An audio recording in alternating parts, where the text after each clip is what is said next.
ঈদ মোবারক দর্শক। ঈদ মানে আনন্দ, ঈদ মানে ভালোবাসা। ঈদের এই সময়টাতে মানে সকল কিছু ভুলে, সকল ভেদাভেদ ভুলে সকলের কাছে আবার ফিরে যাওয়া, একসাথে দারুণ কিছু সময় পার করা।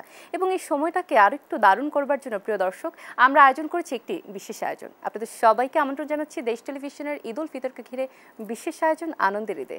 আপনাদের সাথে আছি আমি অতসী সেন। এবং আজকের আনন্দের ঈদে ঈদের চাঁদটিকে, চলুন আজকের ঈদের চাঁদের সাথে আপনাদের পরিচয় করে দিই।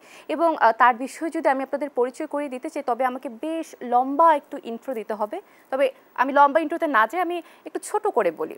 সালটা 2010 সালে টেলিভিশনে আমরা একটি বিজ্ঞাপন খুব দেখতে পেতাম, এবং সেই বিজ্ঞাপনের মধ্য দিয়ে তিনি নজর কাড়েন তার দর্শকদের, তার ভক্তদের। তিনি আর কেউ নন, তিনি ভীষণ ট্যালেন্টেড, ভীষণ বিউটিফুল আনিকা কবির শোক। চলুন কথা বলি। ঈদ মোবারক। ঈদ মোবারক। কেমন আছে? আলহামদুলিল্লাহ, ভেরি গুড। কেমন যাচ্ছে ঈদ? খুব ভালো, খুব ভালো। ঈদ আসলে কোথায় করা হয়, ঢাকাতে নাকি গ্রামে? ঢাকায়, সবসময় ঢাকায়। আমি আসলে পুরান ঢাকার মেয়ে, সো গ্যান্ডারিয়াতে থাকা হতো। গ্যান্ডারিয়াতেই আমার আসলে ঈদটা সেলিব্রেট করা হয় স্টিল নাও। পুরান ঢাকার ঈদের কিন্তু আলাদা একটা আমেজ থাকে, তাই না? হ্যাঁ, ওটাতে আসলে কি নট অনলি দ্যাট, মানে যেটা হয় কি যে আমি ভীষণ ফ্যামিলি ওরিয়েন্টেড একটা মানুষ। সো আমি ছোট থেকে যেভাবে বড় হয়ে উঠেছি পুরান ঢাকায়, একদম আমার নানু, মামা, খালা, আমার চাচা চাচি সবার সাথে। সো যেটা হয় কি যে ঈদটা আমি গ্যান্ডারিয়াতে না করলে আমার মনে হয় না যে I am celebrating Eid or something like that. কারণ সব ফ্যামিলির মানুষরা একসাথে থাকে, গ্যাদার করে, এটা সব সময় আমাদের। আর ইউজুয়ালি যেটা হয় কি যে নর্মালি কাজের জন্য তো মানুষরা আমাকে আসলে খুঁজে পায় না। সো ঈদ থেকে ঈদের first day, second day, third day, আসলে এই 3টা দিন আসলে আমি ট্রাই করি বাসায় থাকার জন্য। এবং গ্যান্ডারিয়াতে শখকে তখন পাওয়া যাবে। পাওয়া যাবে। এবং আসলে আমি এই বিষয়টা জানতে চাই, যেহেতু পুরান ঢাকার মেয়ে, পুরান ঢাকায় ঈদের অন্যরকম একটা আমেজ থাকে, এবং যেটা বলা হয় যে পুরো যে রোজার মাসটা থাকে, রোজার মাসটা দেখা যায় সারা রাতই পুরান ঢাকাটা জেগে থাকে। তখন কি আসলে অন্যরকম একটি বিষয় হয় কি? এখন আসলে শুধু পুরান ঢাকা না, এখন আসলে সব ঢাকাটাই জেগে থাকে। বাট হ্যাঁ, পুরান ঢাকার আমি বলবো যে বেস্ট পার্ট যেটা আমার কাছে মনে হয়, পুরান ঢাকার মানুষের আন্তরিকতা। যদিও আমি পুরান ঢাকার মেয়ে, বাট আমি কিন্তু বিক্রমপুরের। হ্যাঁ। সো পুরান ঢাকা বললে আবার অনেকে মনে করে যে হয়তো আমি ঢাকাইয়া। হ্যাঁ, আই এম নট ঢাকাইয়া, আমি বিক্রমপুরের, বাট পুরান ঢাকার। তো যেটা হয় যে পুরান ঢাকার সবার এত আন্তরিকতা, পুরান ঢাকার রোজার রমজানের সময় যেটা হয় যে খাবার নিয়ে মানুষের যে প্রিপারেশনটা থাকে, এটা আসলে অ্যামেজিং। এটা আসলে আমার মনে হয় না যে পুরান ঢাকা ছাড়া অন্য কোথাও এইভাবে হয়। আমি যদি একটু 10 বছর আগে ফিরে যাই, 10 বছর আগের ঈদটা কেমন ছিল এবং এখনের ঈদটা কি একটু ভিন্ন কিনা? কেননা এখন তো শখের সাথে একটি টডলারও থাকে, একজন ছোট বাচ্চা থাকে, ছোট বেবি আছে। কেমন হয় এখন? ডেফিনেটলি এখন ঈদটা আমার কাছে অনেক বেশি স্পেশাল। লাইক আগে যখন ছোট ছিলাম তখন টোটালি বিজি থাকতাম আমার নিজেকে নিয়ে, যে হ্যাঁ আমার কাজ, আমার সেলফ প্যাম্পার যেটাকে বলে, সেলফ কেয়ার, সব কিছু নিয়ে। বাট এখন আসলে আমার টোটাল ঈদটা আসলে ঘিরে হয় আমার মেয়েকে নিয়ে। মানে আমার স্টিল দেখা গিয়েছে যে কাজের ফাঁকে ফাঁকে আমার আগে যেটা হতো যে আমি শপিং করতাম অ্যান্ড ফ্যামিলি মেম্বার্সের জন্য শপিং করতাম আগে।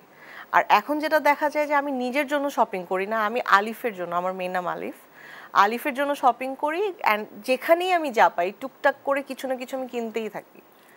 সো এখনকার ঈদটা আসলে অনেক বেশি স্পেশাল। এবং আলিফ যেহেতু অনেক ছোট, তাহলে তো খুব ব্যস্ত সময় পার করে। এবং আসলে শুটিং এর আগে যেটা কথা হচ্ছিল যে খুব কালকে রাতেও দেখা যায় যে ঘুমানো যাচ্ছিল না, সবসময় একটু অনেক ব্যস্ত সময় পার করা হচ্ছে। সবকিছু মিলে আসলে কিভাবে সবকিছু ম্যানেজ করছে সব? আসলে ম্যানেজ আসলে হয়ে যায়, প্রত্যেকটা মানুষই যার যার জায়গা থেকে ব্যস্ত সময় পার করে। আর এটা হচ্ছে কি পার্ট অফ লাইফ। আমার কাজের জায়গাটাও যেমন ঠিক রাখতে হবে, আমার পার্সোনাল লাইফটাও ঠিক রাখতে হবে। আমি বেশি প্রেফার করি পার্সোনাল লাইফ, কারণ পার্সোনাল লাইফে মানুষ যদি ঠিকঠাক না থাকে তখন আসলে প্রফেশনাল লাইফে ওইভাবে করে ফোকাস করতে পারে না। সো আলহামদুলিল্লাহ এটা আসলে ম্যানেজ হয়েই যাচ্ছে। আর আমি স্পেশালি থ্যাঙ্কস দিব আমার ফ্যামিলিকে, ফ্যামিলি বলতে স্পেশালি থ্যাঙ্কস দিব আমার মাকে। মানে উইদাউট মাই মাদার আমি আসলে এত কিছু মেনটেন করতে পারতাম না। এটাই। ঈদের দিনটা কিভাবে কাটানো হয়? একদম সকাল থেকে রান্না করা হয় কি? হ্যাঁ, টুকটাক রান্না করা হয়। কি রান্না করা হয়? আমি অনেক ভালো ডেজার্ট করি। আচ্ছা। আমি অনেক ভালো ডেজার্ট টুকটাক আমি সবই রান্না করতে পারি। কিন্তু ঈদের স্পেশাল বলতে গেলে বিফ করা হয়, আর মা তো সব কিছুই করে। ডেজার্টটা স্পেশালি আমাকে ভাগ করে দেওয়া হয়, কারণ আমি ডেজার্ট এক্সপার্ট। এই জন্য। আর ঈদের সকাল থেকে যেটা হয় যে অ্যাজ ইউজুয়াল ঘুম থেকে উঠে এখন যেটা হয়, আলিফকে রেডি করা হয়, নিজের ফ্রেশ হওয়া হয়, নামাজ পড়া হয়, অ্যান্ড সবাই একসাথে মিলে সেমাই খাওয়া হয়। অ্যান্ড এরপর থেকে আসলে একটু একটু করে সব কাজিনরা সবাই আসা শুরু করে, সবার সাথে গল্প আড্ডা। এই তো সন্ধ্যার পর যেটা হয় যে সন্ধ্যার পর আমরা সবাই মিলে একটু হয়তো বের হয়ে জাস্ট একটু বাইরে গিয়ে খাওয়া দাওয়া করে চলে আসলাম। এই ঈদ আসলেই যে বিষয়টি থাকে সালামি দেয়া নেয়া, এখন তো মনে হয় শখকে অনেক বেশি সালামি দিতে হয়। না না, এটা এখন না। আমি তো মানে এটা এভরিবডি নোজ যে আমি অনেক কম সময় থেকে আসলে অনেক ছোট থেকে আমি আর্ন করা শুরু করেছি। সো যেটা হতো যে 2010 থেকে আমি বলি, আমি 2010 থেকে সালামি দিই, আমি কখনো সালামি পাই না। সত্যি? হ্যাঁ, ইনফ্যাক্ট আমার বড়, আমার সিনিয়র কাজিন যারা আছে, ইভেন আমার মামা, খালা, ওরা এসে আমাকে বলে সালামি দাও। এই বিষয়টা কেমন লাগে? I feel good. মানে দিতে তো আসলে সবাই পারে না, সবাই নিতে পারে। সো আমি আসলে দাওয়ার ব্যাপারটাই আমার একটা ফ্যাসিনেশন কাজ করে সব সময়। সো আই ফিল গুড, আমার ভালো লাগে। না, এই বিষয়টা কিন্তু আমি প্রথম শুনলাম যে বড়দের সালামি দিতে হচ্ছে। হ্যাঁ, কারণ ওই যে সবাই একটা কথাই বলে যে না তুই তো এখন আর্ন করিস, তুই আমাকে এখন সালামি দিবি। এতগুলো ঈদ পার করা হচ্ছে, বিশেষ কোনো মুহূর্ত কোনো ঈদের?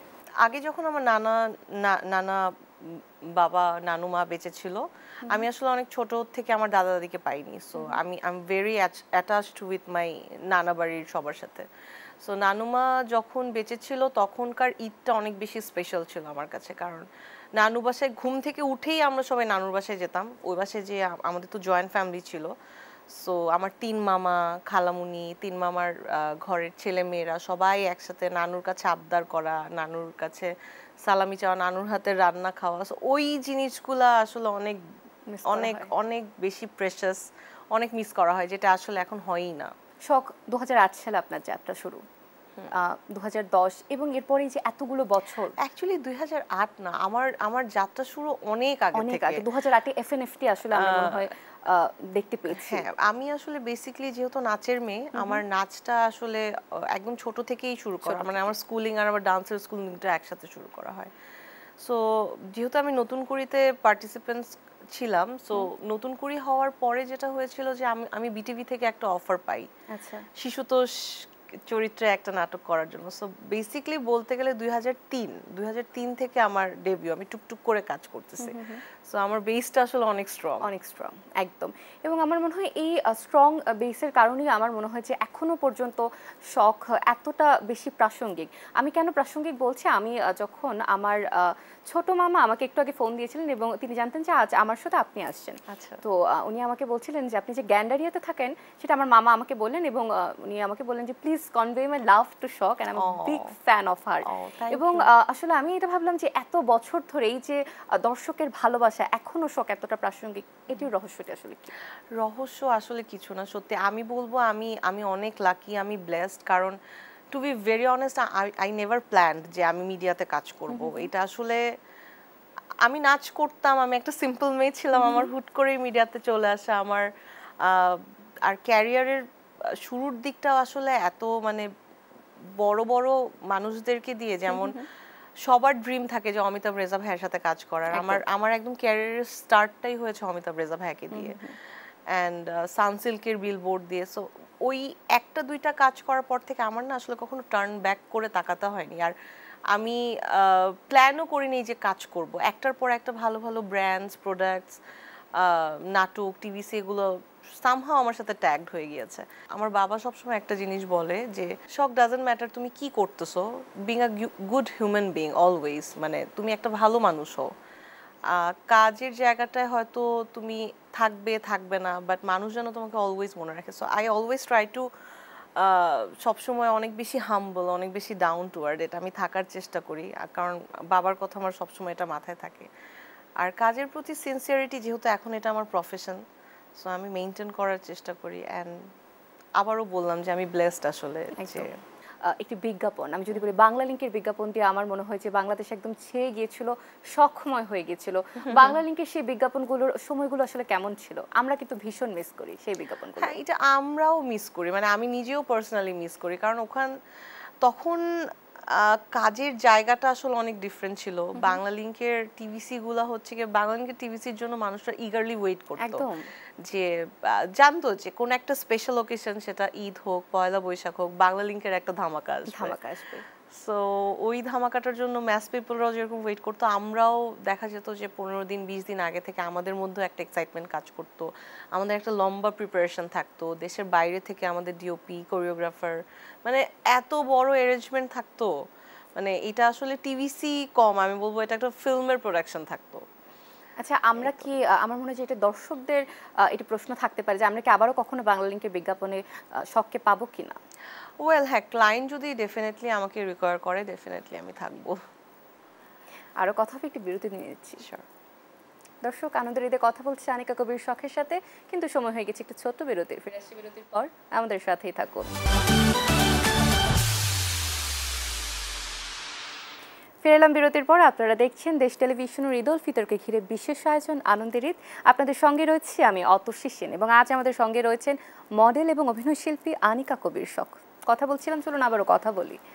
শখের যে প্রথম বড় পর্দায় অভিষেক, সেই বিষয়ে আমরা জানতে চাই, সেই স্মৃতিতে একটু যেতে চাই। একদমই কোনো প্ল্যান ছাড়া প্রথম আলোর, হ্যাঁ প্রথম আলোর একটা প্রোগ্রাম ছিল, আমার পুরোপুরি মনে আছে। সো প্রথম আলোর ওইটা আমার ফার্স্ট প্রথম আলো অ্যাওয়ার্ডের প্রোগ্রাম আসলে। সো ওই অ্যাওয়ার্ডের ওই প্রোগ্রামটা করতে গিয়ে সাকিব ভাই আর আমার প্রোডিউসার নোটিস করে যে এই মেয়েটাকে ফ্রেশ ফেস, সো ওকে আমরা কাস্ট করতে চাই। আই ওয়াজ লাইক একদমই যে না, আমি কাজ করব না, কারণ সিনেমার প্রতি আমার ভীষণ অনীহা ছিল, যে আর যাই হোক আমি সিনেমা করব না। সো পরে যখন আমাকে আমার কলিগসরা, আমি বলবো যে আমি শেয়ার করেছিলাম, ইমনের সাথে শেয়ার করেছিলাম, অ্যান্ড নীরব, আমাকে রিয়াজ ভাইয়া বলছিল যে না শখ, ইউ শুড ডু, তোমার করা উচিত, কারণ এটা আসলে বিগ অপরচুনিটি। তখন আমি বলছিলাম যে না, আমি এটা কিভাবে, মানে আমার স্টাডি, আমি বাংলা লিংকের সাথে তখন ইনভলভ, সব কিছু মিলে এত ব্যস্ততা, আর আমি নিজেও অনেক ছোট ছিলাম, নিজের অনীহা কাজ করতো সবসময় মুভির প্রতি, সব কিছু মিলে একদমই ডিটারমাইন্ড ছিলাম করব না। বাট পরে আসলে একটা রিস্ক নিয়ে নিলাম যে আচ্ছা ঠিক আছে দেখি করে। বাট এইটা আসলেই আনএক্সপেক্টেড যে আমার ফার্স্ট ফিল্মটাই অনেক বেশি ভালো ছিল, এবং সাকিব খানের সাথে সিনেমা। অ্যান্ড তখন আসলে সাকিব ভাইয়ের সাথে অলরেডি পেয়ার ছিল, তো এটা আসলে খুবই আনএক্সপেক্টেড যে বাংলাদেশের দর্শকরা আমাকে এত পজিটিভলি নিয়েছে, and they actually wanted to see me আরো মুভিতে। they loved the pair, I'm sure. হ্যাঁ, এখনো যেমন সবাই বলে যে আপু আপনাকে দেখতে চাই সাকিব ভাইয়ের সাথে আমরা। আচ্ছা, আমরা কি সামনে দেখতে পাবো কিনা শখকে আবারো?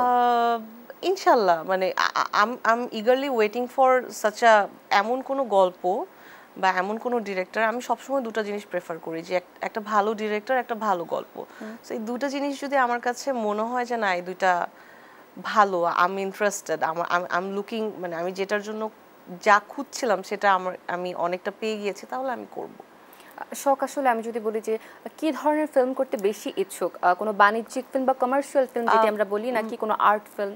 মাঝখানে আমি একটু বলতে চাই, যেমন আমার একটা ধামাকা কাজ করা হয়েছে, সেটা আমি এখনো ডিসক্লোজ করতে পারছি না। আজকে ডিসক্লোজ করা যাবে না, এখনো ডিসক্লোজ করা যাবে না, আমাকে পারমিশন দিলে দেন তখন আমি।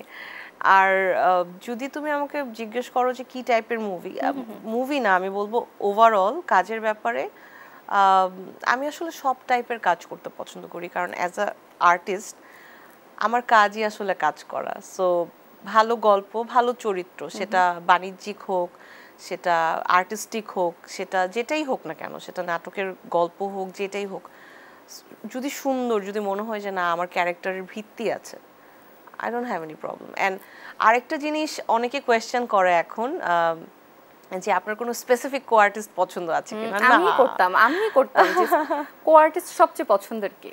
সবচেয়ে পছন্দ না, আমি আসলে সবার সাথে কমফোর্টেবল, সবার সাথে কমফোর্টেবল, এন্ড আলহামদুলিল্লাহ সবাই অনেক কমফোর্টেবল আমার সাথে। শখ, ঈদে তো সিনেমা মুক্তি পাচ্ছে বেশ কিছু, সিনেমা হলে গিয়ে কি সিনেমা দেখা হবে কিনা, বা সাকিব খানেরও কিন্তু এই বছর সিনেমা আসছে। ডেফিনেটলি আমি তো সাকিব ভাইয়ের মুভিটা দেখবই, আমি eagerly waiting for Barbaad. Exactly, so Barbaad দেখা হবে। আর সবাই তো আসলে ঘুরে ফিরে, আমাদের কলিগস, আমাদের ফ্রেন্ড, সো আমি ডেফিনেটলি চেষ্টা করব সবগুলো মুভি দেখার, কারণ এটা না আমরাই আমাদেরকে যদি এনকারেজ না করি জিনিসটা ভালো দেখায় না। একদমই। এবং শখ, আপনি যেহেতু এখানে আছেন, আমি এই প্রশ্নটা আসলে করবই যে আপনি যে সময়টাতে একদম পিক কাজ করতেন, প্রচুর কাজ করতেন, সেই সময়টাকে আসলে বলা হয় যে আমাদের বাংলা নাটকের একদম স্বর্ণযুগ। আমি যদি বলি যে আমরা খুব দেখতাম টেলিভিশনের নাটকগুলো, বা এখন কি আপনার কি মনে হয় কি এখনো হয়তো বা দর্শকরা বলছেন যে ভালো কাজ হচ্ছে, এটা আমি মানা করব না, কিংবা অনেক ক্ষেত্রে দেখা যাচ্ছে যে কাজের মান কমে যাচ্ছে বা অভিনয়ের দিক থেকে একটু হয়তো বা দেখা যায় যে একটু কম বেশি রয়েছে, আপনার আসলে কি মনে হয় এটা কেন হচ্ছে? ফার্স্ট অফ অল, আমরা যে সময়টায় কাজ করতাম ওই টাইমটা আসলে আমাদের কাজের অনেক কম্পিটিশন ছিল, আমাদের আর্টিস্টদের অনেক কম্পিটিশন ছিল। একটা একটা positive side negative side both side আছে। এখন অনেক কাজ হচ্ছে, বাট এখন অনেক কাজের কোয়ালিটি মেনটেন হচ্ছে না, টু বি ভেরি অনেস্ট। কারণ এখন আমরা না জাস্ট কাজ করার জন্য করে যাচ্ছি, যে কাজ করতে হবে। আর ট্রেন্ডটাও একটু ভাইরালের চলে এসছে, তো যে ভাইরাল ইস্যুটাকে নিয়ে সবাই অনেক বেশি কনসিয়াস, যে এনিহাও আমাকে ভাইরাল হতে হবে, so I need to do anything. So এই জিনিসটার কারণে হচ্ছে কি কাজের মানটা কমে যাচ্ছে। পজিটিভ সাইড আমি বলবো যে হ্যাঁ, এখন যেমন কাজের জায়গা অনেক, ওটিটি আছে, ইউটিউব আছে, অনেক অনেক টিভি চ্যানেলস আছে, আমাদের সময় সোশ্যাল মিডিয়াস আছে। আমাদের সময় কিন্তু সোশ্যাল মিডিয়াস একদমই ছিল না, আমাদেরকে দেখার জন্য লিটারেলি মানুষরা টিভি খুলে ওয়েট করতো যে আমরা দেখবো। সো এখন ওই জিনিসটা অনেক কমে আসে, যে কারণে হয় কি যে সবকিছু মিলে কাজ হচ্ছে, অনেক কাজ হচ্ছে, বাট সবকিছুরই একটুখানি ভ্যালু কমে গিয়েছে। ভ্যালুর কথাটা আসলো, আমি তাহলে এই বিষয়টা বলতে চাই যে যেটা আসলে বলা হয় যে সেই সময়টাতে যখন কোনো আর্টিস্ট শুটিং করতো, আমি যদি শখ আপনার কথাই বলে, আমি একটি শুটিং দেখেছিলাম আপনার বাংলা লিংকের, যখন রাইডটা শুরু হবে, শুটিংটা স্টার্ট হবে, তখন শখকে ঘিরে আমার মনে হয় যে সেখানে কমপক্ষে 300 থেকে 400 জন লোক ছিল, আমিও ছিলাম সেখানে। আমি সেই স্মৃতি মনে করছি। বা এখন হয়তো বা দেখা যায় কি যে যেহেতু আমরা বিভিন্ন সেলিব্রিটিদের আমরা যদি বলি, যেহেতু এখন অনেক বেশি প্ল্যাটফর্ম হয়ে গেছে, এখন হয়তো বা সেই ক্রেজটা দেখা যায় না, বা ক্রেজ দেখা গেল খুব কম। এটা আসলে ওই যে আমি বললাম না যে ভাইরাল ইস্যু, এটা একটা জিনিস, অনেক বেশি অ্যাভেলেবল হয়ে যাওয়া সব জায়গাতে। আর টু বি ভেরি অনেস্ট, মানে এটা এটা আসলে সত্যি, মানে আগের মতো জায়গাটা নেই, আগের মতো জায়গাটা নেই। যেমন আমাদের সিনিয়র্স যারা আছে, এই জিনিসটা আমাদের সিনিয়র্সরা যা পেয়েছে, যে রেসপেক্টের জায়গাটা, ওটা কিন্তু আমরা পাইনি। আবার আমরা লাস্ট, আমি বলবো যে আমাদের ব্যাচটা লাস্ট, আমরা যে রেসপেক্টটা পেয়ে এসেছি, এর পরের ব্যাচগুলো কিন্তু, এই পরের জেনারেশনগুলো ওই জিনিসটা পাইনি। মানে আমরা যেই ফেমটা পেয়েছি, আমরা যেই ক্রেজি ফ্যানগুলোর সাথে কমিউনিকেট করতে পেরেছি, ওই জিনিসগুলো এখন নেই। এখন মানুষ আসে জাস্ট ছবি তুলবে, শো অফ করার জন্য, হ্যাঁ আমার তোর সাথে দেখা হয়েছে, ঠিক আছে, একটু সোশ্যাল মিডিয়াতে আপলোড করার জন্য, সব যেটা, হ্যাঁ। বাট থাকে না যে ডাই হার্ট ফ্যানের যে ব্যাপারগুলো, যেমন আমি যদি বলি আমাদের অনেক সিনিয়র্স লাইক বিপাশা হায়াত আপু, শমিকা ইসার আপু, এদেরকে দেখার জন্য মানুষরা যেরকম ঘন্টার পর ঘন্টা দাঁড়ায় থাকতো, ছবি তো বাদই দিলাম, জাস্ট একটা অটোগ্রাফ নেওয়ার জন্য। হ্যাঁ, সো ওই ওই ওই ফ্যান্সগুলো না, ওই ফ্যান মোমেন্টগুলো আমরা পাইনি। আবার আমরা যে ফ্যান মোমেন্টগুলো পেয়েছি, ওই ফ্যান মোমেন্টগুলো আমাদের নেক্সট জেনারেশন কেউই পায়নি, অ্যান্ড এটা পাবেও না, কারণ ওই জিনিসটা না অনেক বেশি নষ্ট হয়ে গিয়েছে। সেটা আছে। শখ, আপনার দর্শকরা বা আপনার ভক্তরা আপনাকে নিয়ে একটি মন্তব্য করেন, সেটি হচ্ছে স্টাইল মানেই শখ। আমি এটা অনেক জায়গায় দেখেছি, এটির কারণটি কি? আই ডোন্ট নো কিভাবে আসলে এই স্টাইলটি মেইনটেইন করা হচ্ছে। আমি আসলে একদমই স্টাইল কনসিয়াস না, টু বি ভেরি অনেস্ট। আমি আসলে খুবই কমফোর্টেবল থাকতে পছন্দ করি, সেটা যে কোনো কিছুতে, সেটা আমি অন স্ক্রিন হই, অফ স্ক্রিন হই, যেখানে। এখন যেমন আমি মেকআপ করি, হ্যাঁ এটা আমি বলি যে আমি এখন মেকআপ করি, একটা সময় আমি মেকআপ করতাম না। তো যখন মেকআপ করতাম না, তখন মানুষরা মনে করতো যে আল্লাহ, এই মেয়েটা এত পেপার হোয়াইট, ও নিশ্চয়ই মেকআপ করে আসে, কিন্তু না, তখনও মেকআপ করা হতো না। আচ্ছা, এই বিষয়টা আমি এখানে তাহলে আনতে চাই যে এরকম আমি একটা সংবাদ শিরোনাম দেখেছিলাম যে অতিরিক্ত ফর্সা, অনেক ফর্সা হবার কারণেও কি কেউ কিছু বলেছে যে অনেক ফর্সা, ধবধবে সাদা, অনেকে ভাবতো মেকআপ করা, কারণ ন্যাচারালি এত সুন্দর।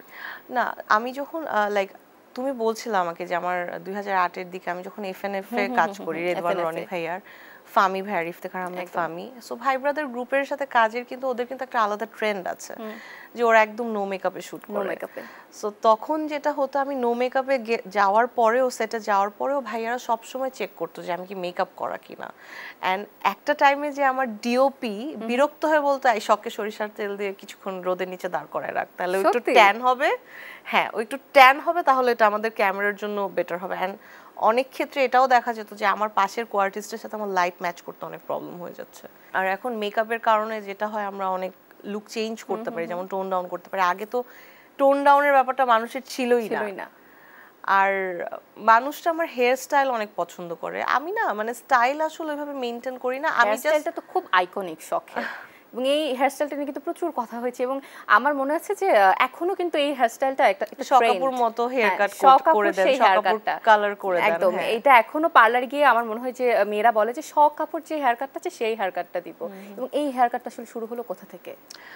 শুরু হলো আমি এসএসসি দেওয়ার পরে আমার মনে আছে আমি যখন ইন্টারমিডিয়েটে আমি যখন জাস্ট অ্যাডমিট মানে যখন ভর্তি হব তখন ইন্টার ফার্স্ট ইয়ারে, তখন আমার অনেক ডিফিকাল্ট হয়ে গিয়েছিল আমার হেয়ার মেইনটেইন করা, হেয়ার কেয়ার করা, কারণ আমার চুল অনেক বড় ছিল।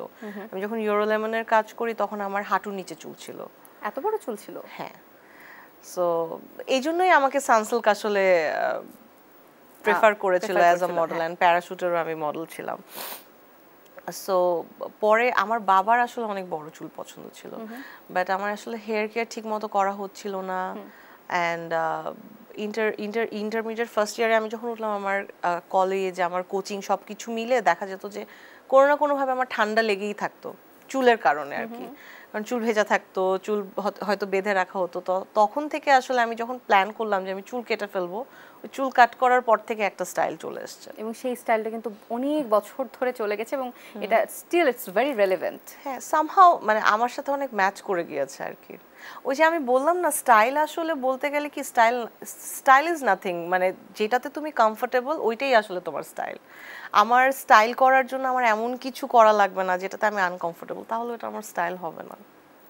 এবং শখ যেহেতু এত বছর ধরে প্রাসঙ্গিক, সেক্ষেত্রে আমি যদি বলি যে বর্তমানে যে তরুণ যে নতুন নবাগত যে অভিনয় শিল্পীরা রয়েছেন, তাদের জন্য কি শখের কোনো অ্যাডভাইস থাকতে পারে কিনা, বা ফ্রেন্ডলি সাজেশন কি হতে পারে? আই জাস্ট ওয়ানা সে যে যারা কাজ করছে, অনেক ভালো কাজ করছে, আরও ভালো কাজ করুক। জাস্ট তিনটা জিনিস মেনটেন করুক, সেটা হচ্ছে অবশ্যই বড়দেরকে রেসপেক্ট করতে হবে, সেটা যে কোনো বড় হোক, সেটা আমাদের কাজের ক্ষেত্রে হোক বা আমাদের ফ্যামিলি মেম্বার্স হোক বা ম্যাস পিপলই হোক না কেন। অলওয়েজ ডাউন টু আর্থ থাকতে হবে, একটা ভালো মানুষ হতে হবে, অ্যান্ড সিনসিয়ারিটি। Thank you. আমাদের আরও একটি বিরতিতে চলে যেতে হবে। দর্শক, আনন্দে কথা বলছেন একা কবির শখের সাথে, সময় হয়ে গেছে আরও একটি বিরতির। আমরা ফিরে আসছি, সাথেই থাকুন। দর্শক, আনন্দে আবারও স্বাগত জানাচ্ছি। আপনাদের সাথে রয়েছি আমি অতসী সেন, এবং আজ আমাদের সাথে রয়েছেন অভিনয়শিল্পী এবং মডেল আনিকা কবির শখ। দারুণ আড্ডা হচ্ছে, চলুন আবারও কথা বলি। যদি জিজ্ঞেস করি যে বর্তমানে যে কাজ হচ্ছে এর মধ্যে কি কার কাজ দেখতে খুব ভালো লাগছে? দেখা তো হয়, স্পেসিফিক কেউ না, আমি ট্রাই করি সব ধরনের কাজ দেখার, সেটা আমাদের দেশের হোক বাইরের হোক, সব ধরনের কাজ দেখার। বলা হয় যে শখ এবং সারিকা, এই দুই জুটির কিন্তু মানে আসলে আমার মনে হয় যে অনবদ্য জুটি। আমি বলবো যে সেই সময়টা কি মিস করা হয় সারিকার সাথে সেই কাজের সময়গুলো? ওই টাইমটা আসলে সারিকার সাথে আমার কাজের অনেক কম্পিটিশন ছিল, টু বি ভেরি অনেস্ট। এটা কিন্তু ছিল, এন্ড এটা শুধু আমি বলবো এটা সব সময় চলে আসতেছে যে সব সময় দুজন দুজন করে আমার মনে হয় যে আর্টিস্ট ছিল। আমি সারিকা, আমাদের আগে যেমন মোনালিসা আপু, তিন্নি আপু ছিল, তারও আগে এরকম আরো অনেক সিনিয়র্সরা ছিল। সো এটা আসলে হয়ে আসে, মিস করা হয়। হ্যাঁ, আগের আমরা যেই প্যাটার্নে কাজ করতাম, আমি যেটা বললাম, ওই প্যাটার্নের কাজ এখন আর হয় না। সো হ্যাঁ, ওইটা আমি মিস করি। আচ্ছা, যে কম্পিটিশনটা, এই কম্পিটিশনটা আমি বলবো যে হেলদি কম্পিটিশন ডেফিনেটলি, কাজের competition definitely healthy competition.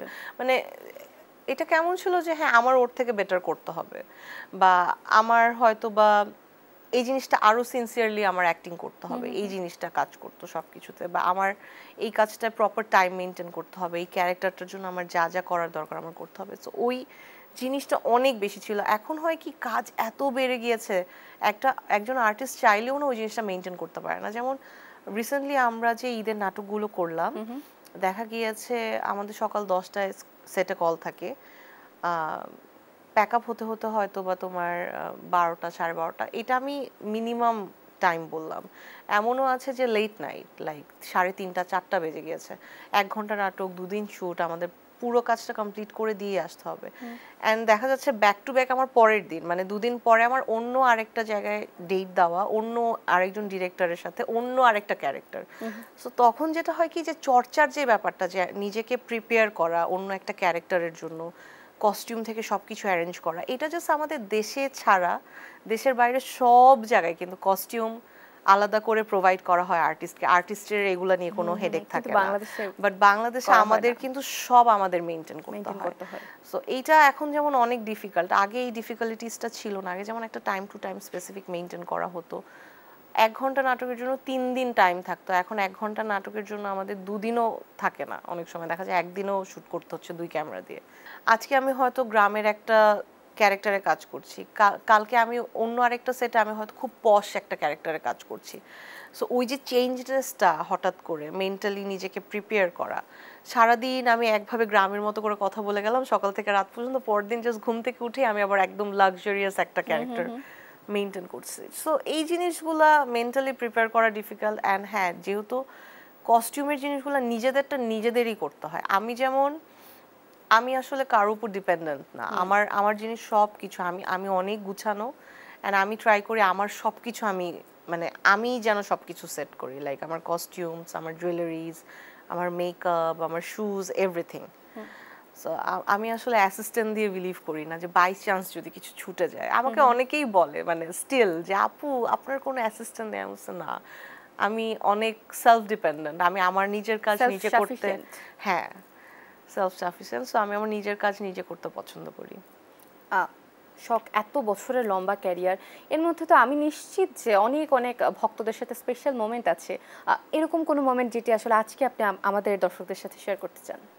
Special moments আসলে অনেক আছে আমার কাছে আমার ভক্তরা অনেক বেশি স্পেশাল আমি স্পেসিফিক কাউকে বলতে পারবো না তারপর কোন একটি ছোট্ট ঘটনা যদি আমরা জানতে পারি এটা আমি আগেও বলেছিলাম আমি ওই যে বলছিলাম তোমাকে যে আমি একটা স্পেশাল কাজ করেছি সো ওটা শুট হয়েছিল খুলনাতে খুলনায় কাজ করার সময় দ্যাট টাইম অনেক গরম ছিল অনেক বেশি গরম ছিল অ্যান্ড উই আর লিটারালি একটা জায়গায় সেট ফেলে টেন্টের ভেতরে আমাদের মেকআপ রুম ছিল আমরা টেন্ট করে করে ওখানে থাকছিলাম আর কি স্টে ওভার করে কাজ করছিলাম ওই টাইমটায় খুলনার সামহাও একজন জেনেছে যে হ্যাঁ শকাপ ওখানে কাজ করছে অ্যান্ড আমি 3 দিন ছিলাম ওখানে সে 3 দিন নাকি সকাল থেকে রাত পর্যন্ত মানে আমাদের যতক্ষণ শুটিং হয়েছে সে ওখানে যে দাঁড়িয়ে থাকতো অ্যান্ড আমার মেকআপের একজন অ্যাসিস্ট্যান্ট আমাকে বললো যে আপু আপনার একজন এরকম বিগ ফ্যান আছে যে নাকি 2 দিন যাবত এরকম দাঁড়িয়ে আছে সকাল থেকে রাত পর্যন্ত জাস্ট আপনাকে একটু দেখবে আপনাকে একটু দেখবে তখন আমি বললাম যে এইটা আসলে কেমন না এক কাজ করো তুমি যে ওনাকে ভেতরে ডেকে নিয়ে আসো and she was a girl and সে এতটাই আমাকে ভালোবাসে you don't have any idea মানে সে আমাকে দেখে লিটারালি শেকিং তখন আমি তাকে হাক করেছিলাম হাক করাতে না সে কান্না করে দিছে অ্যান্ড তার হাতে একটা গোল্ডের ব্রেসলেট ছিল আপুটার হাতে সে জোর করে আমাকে পরিয়ে দিবে মানে এটা আমাকে রাখতেই হবে যদিও এটা আমার রাখা হয়নি কারণ আমি এই ব্যাপারগুলোতে একটু uncomfortable she is such a sweet heart মানে সে একজন মেয়ে হয়ে সে সকাল থেকে রাত পর্যন্ত সে ওয়েট করছে তার সব কিছু ফেলে দিয়ে একটা মানুষকে কতখানি ভালোবাসতে পারলে এই জিনিসটা করে লাইক ভালোবাসার লেভেলটা কোথায় যেতে পারলে এরকম করতে পারে সো এইটা আমি বলবো যে এটা আসলে একটা প্রেশাস টাইম একদম দর্শক অনেক কথা হলো চলুন একদম শেষ পর্যায়ে যেহেতু আছি একটু র্যাপিড ফায়ার খেলে ফেলি আমরা শখের সাথে খেলবো চলুন শুরু করি ঝটপট অ্যান্সার দিতে হবে দুটো করে অপশন রাখবো যে কোনো কিছু হতে পারে যে কোনো কিছু নিয়ে আমি নিয়ে আসতে পারি বিষয় শুরু করা যাক আচ্ছা দুজন অভিনেতার নাম বলবো চঞ্চল চৌধুরী নাকি মোশাররফ করিম বোথ বললে কিভাবে হলো বিকজ আমি দুজনের সাথে এত কাজ করেছি সো আমার জন্য এটা ইটস রিয়েলি ডিফিকাল্ট এন্ড দুজনেই আমার খুব কাছের আমাকে খুব পছন্দ করে খুব আদর করে সো সরি আমি এটা পিক করতে পারবো না আচ্ছা এখনকার নাটকের দুজনের নাম বলবো মেহেজাবিন চৌধুরী আর হচ্ছে তানজিন তিশা দুজনের একজনকে পিক করতে হবে কার অভিনয় বেশি ভালো লাগে টু বি ভেরি অনেস্ট কারণ না কারণটি কি কারণ আমার কাছে মনে হয়েছে যে এই দুজন থেকে আরো অনেক বেটার কেউ আছে এবং সেই বেটার কেউ তাহলে কে শখ আপনার কাছে আপনার চোখে সেই বেটার কেউ কে না অনেকেই আছে আচ্ছা এবং এরপরে যদি বলি সমুদ্র নাকি পাহাড় সমুদ্র কোথায় শুটিং করতে বেশি ভালো লাগে, ঢাকাতে নাকি ঢাকার বাইরে? ডেফিনেটলি ঢাকায়, কারণ এখন আমি আসলে ঢাকা প্রেফার করি আমার মেয়ের জন্য। দুজন ডিরেক্টরের নাম বলবো, একটু আমার মনে হচ্ছে কঠিনই হবে। অমিতাভ রেজা নাকি রেদওয়ান রনি? যেহেতু রেদওয়ান রনিকে দিয়ে এফএনএফ শুরু হয়েছিল, অমিতাভ রেজা নাকি রেদওয়ান রনি? এটা আসলে মানে ম্যাচ হলো না কোয়েশ্চেনটা, কারণ কি রেদওয়ান রনিকে দিয়ে আমার নাটকের ক্যারিয়ার শুরু হয়। নাটকের ক্যারিয়ার শুরু না, আমার নাটকের ক্যারিয়ার শুরু হয়েছিল তাহির শিপনকে দিয়ে। আমার সিরিয়াল শুরু হয়েছিল রেদওয়ান রনি ভাইকে দিয়ে। আর আমার যদি বলি যে আমার মিডিয়ার জার্নি, তাহলে আমার মিডিয়ার জার্নি শুরু হয়েছিল অমিতাভ রেজা ভাইকে দিয়ে। সো আমি ডেফিনেটলি অমিতাভ ভাইকে অমিতাভ পিক রেজা, করব। ইউল গো ফর অমিতাভ রেজা। ওকে, বর্তমান সময়ের একজন অভিনেতা, তরুণ অভিনেতা যাকে খুব ভালো লাগছে, নবাগত? অনেকেই, সবাই। আমার না একটা প্রবলেম আছে, আমি না স্পেসিফিক কোনো পার্সনের স্পেসিফিক কিছু পছন্দ করি না। আমার এক একটা মানুষের এক এক জিনিস ভালো লাগে। হয়তো কারো ডায়লগ ডেলিভারি ভালো লাগছে, হয়তো কারো অ্যাক্টিং প্যাটার্ন ভালো লাগছে, হয়তো বা কারো পার্সোনালিটি ভালো লাগছে। সো এটা আসলে মেল ফিমেল বোথ এই জিনিসটা কাজ করে। Thank you so much. এবং লাস্ট কোশ্চেন, এত বছরের ক্যারিয়ার, এই এত বছরের লম্বা ক্যারিয়ারে কে ছিল যে কনস্ট্যান্ট সবসময় আপনাকে ইন্সপায়ার করেছে, অনুপ্রেরণা জুগিয়েছে, উৎসাহ জুগিয়েছে, সেটা যে কোনো সিচুয়েশনই হোক? আমার ফ্যামিলি ডেফিনেটলি, আমার বাবা মা, আমার মা স্পেশালি। হাজবেন্ডের সাপোর্ট আসলে কেমন পাওয়া হয়? হাজবেন্ডের সাপোর্ট না পেলে তো আসলে কাজ করা হতো না। যেহেতু ছোট বাচ্চা বাচ্চা নিয়ে আসলে কাজ টাজ করা শখ, এই বিষয়টা আমার এটা আসলে সাপোর্টের ব্যাপার কি, মানে আমি তো আসলে অনেক ছোট থেকে কাজ করছি। সো আমার সাথে যে থাকবে সে তো আসলে দেখেই আছে যে আমি কাজ করছি। সো এটা আমার একটা দায়িত্বের জায়গা। সো ডেফিনেটলি আমার দায়িত্বের জায়গাটা থেকে আমি আসলে পিছনে সরবো না। এটাই। শখ তো একটি বিরতির পর আমরা দেখলাম যে মাতৃত্বকালীন একটি বিরতির পর আমরা আবার পেয়েছি, আমরা আসলে আবার কবে শখকে সেই পুরনো রূপে বা আবারও কাজে খুব নিয়মিত হবে সেরকম ভাবে কবে ফিরে পাচ্ছি? না, আমি অলরেডি কাজ করছি, বাট হ্যাঁ আমি অনেক আগেও যেরকম আমি অনেক পিকি ছিলাম, আমি এখনো অনেক পিকি, এখন একটু বেশি পিকি। কারণ এখন হয় কি যে যেন তেন কাজ করতে ইচ্ছা করে না। কাজ আসলে করলে প্রত্যেক দিনই কাজ করা যায়, বাট আমার কাছে মনে হয় যে না, এখন আমি যেই শখ, আমার পার্সোনাল লাইফ, আমার এই কাজের এক্সপিরিয়েন্সের জায়গাটা থেকে আমার কাছে মনে হয় যে কম কাজ করা ভালো, কোয়ালিটি মেনটেন করে কাজ করা ভালো। চিত্রনাট্যকে ওপর বেশি আসলে নির্ভর করে কি শখ স্ক্রিপ্ট সিলেক্ট করছে কিনা?